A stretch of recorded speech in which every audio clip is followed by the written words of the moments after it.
Quinto erro que você deve evitar cometer na sua jornada de preparação para o DMAT é criar uma expectativa descolada da realidade. Então, eu adoro essa fórmula aqui, que é felicidade é igual a realidade menos expectativa. Porque ela traduz o seguinte: quanto melhor for a sua realidade em relação à sua expectativa, mais positiva é a sua felicidade. E se por um acaso a sua expectativa for absolutamente descolada da realidade, e ela acaba sendo maior do que a realidade, a sua felicidade vai acabar sendo negativa, ou seja, você vai estar infeliz. Então, o segredo da infelicidade é você nutrir expectativas altíssimas, descoladas da realidade.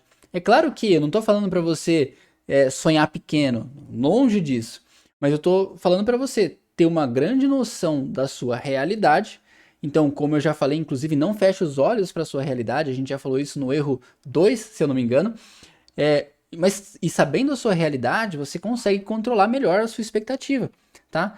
E por que isso, tá? Se você for um trator na sua execução diária, então você está garantindo que a sua realidade está progredindo diariamente, as chances são que você vai conseguir chegar onde você quer, você vai conseguir encontrar o ouro em algum momento, tá? Você só não pode ter a esperança ou a expectativa irreal de que você vai encontrar ouro todos os dias. Então, ou que você, traduzindo para o Dimetro, que você vai conseguir se preparar em menos de um mês para fazer a prova. Esse tipo de coisa pode acontecer? Claro que pode, mas assim, não é o caso que você deve esperar, tá? Então, para você não correr o risco de se frustrar depois, minha sugestão é: meça a sua realidade, entenda como ela é e não crie uma expectativa irreal em cima dessa realidade. Já conhecendo a realidade, o que você sabe é: você tem que melhorar a sua realidade de pouquinho em pouquinho. Então seja um trator de execução. Todo dia estuda um pouquinho. Aí você vai garantir que você está avançando. Então, você de hoje é melhor, vai ser mais desenvolvido do que o você de ontem. Tá? Então, dessa forma, você garante que você está avançando. E aí, por que é importante isso também? Porque se você criar uma expectativa irreal, isso vai impactar os seus resultados lá na frente. Porque você se desmotivando, se você se frustrando, você vai se sentir menos motivado para estudar. E aí, se sentindo menos estudado para estudar, você vai estudar menos. Estudando menos, adivinha o que acontece com a sua realidade? Não avança. Então, equilibrar a realidade com a expectativa é uma arte que você vai precisar dominar, tá? E não é tão difícil assim, não. Eu vou dar alguns exemplos do que pode acontecer se você criar uma expectativa absolutamente descolada da realidade, tá? Como que você pode se frustrar e se desmotivar? Imagina, preciso me preparar para o DMAT oficial em menos de um mês ou em um mês.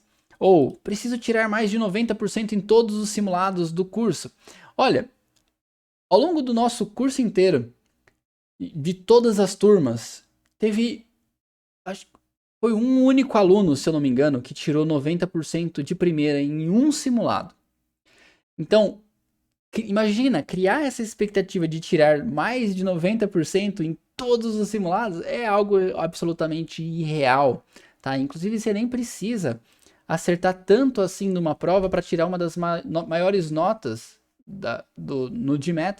Então, mesmo na seção quantitativa, se você acertar às vezes 70% das questões, já é o suficiente para você tirar uma das maiores notas. Claro, quanto menos você errar, maior vai ser a sua nota, né? Então, mais você consegue avançar.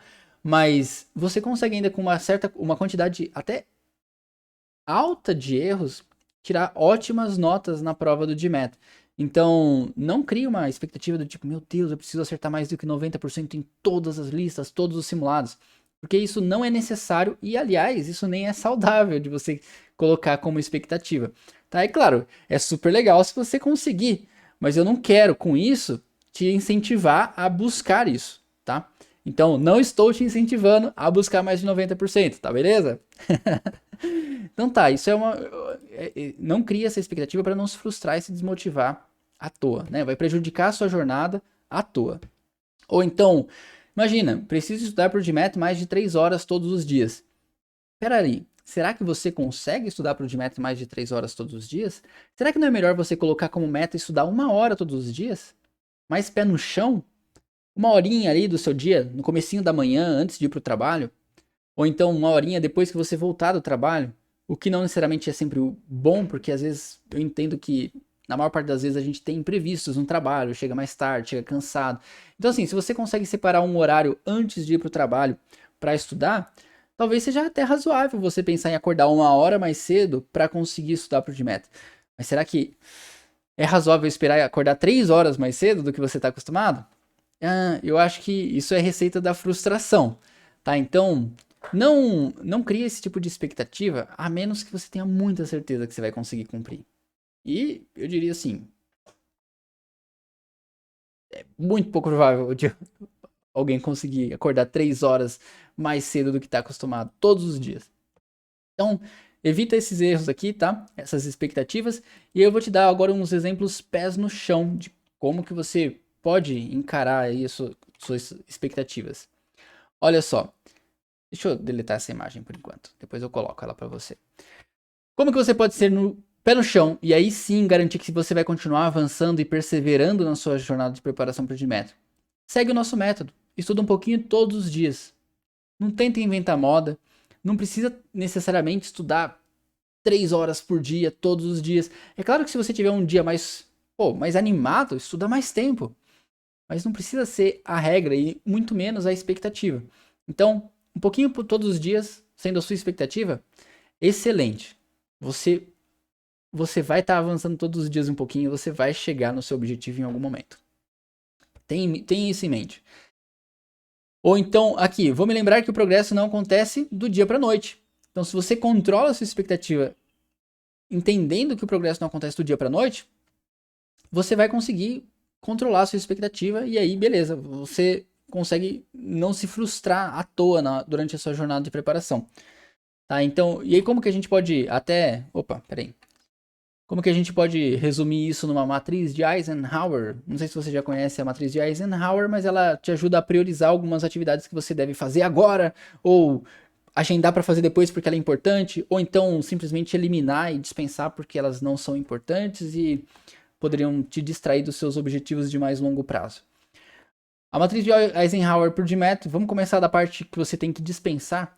Aquilo que tem data próxima marcada ali, final de semana, mas é pouco importante para você, dispensa. Tá? Churrasco com os amigos nesse final de semana? Acho que pode aguardar. Você pode fazer as suas coisas pro GMAT antes. Se você fizer pro GMAT antes, aí talvez você possa ir pro churrasco com os amigos. Mas o que você deve agendar? Segue o nosso método todos os dias para tirar o GMAT da frente. Isso, de pouquinho em pouquinho, vai fazer com que você cumpra o seu objetivo ao longo de semanas e meses. Tá? E não deixa de fazer os simulados também, para medir o seu progresso conforme você estiver avançando no nosso treinamento. Tá? O que você deve fazer agora? Tá? Aquilo que é muito importante e tem uma data próxima, data de hoje, é estudar o seu plano de estudos que você tem para fazer hoje. Que é pensando no nosso treinamento, é a próxima lista de exercícios que você tem que fazer para continuar o progresso de onde você tinha parado antes. A próxima aula que você tem que assistir e assim por diante. E o que você tem que eliminar? Com certeza, que não tem nem data e também não é importante. Ficar se comparando com a performance de alguém que mandou super bem e absurdamente bem e não é parâmetro para ninguém, ou ficar com uma autocobrança excessiva, ou ficar com expectativas irreais para sua preparação. Essas coisas você tem que eliminar, com certeza. Tá? Se você conseguir eliminar essas atividades ou esses sentimentos que não são importantes para você e conseguir focar em seguir o método e fazer um pouquinho todos os dias, você vai avançar na sua jornada de preparação. Então, dito isso, eu espero que você tenha captado bem essa mensagem aqui para você não cometer o erro de criar expectativas descoladas da realidade. E aí, agora a gente vai falar do nosso sexto erro. O sexto erro que eu não quero que você cometa. Então vamos lá.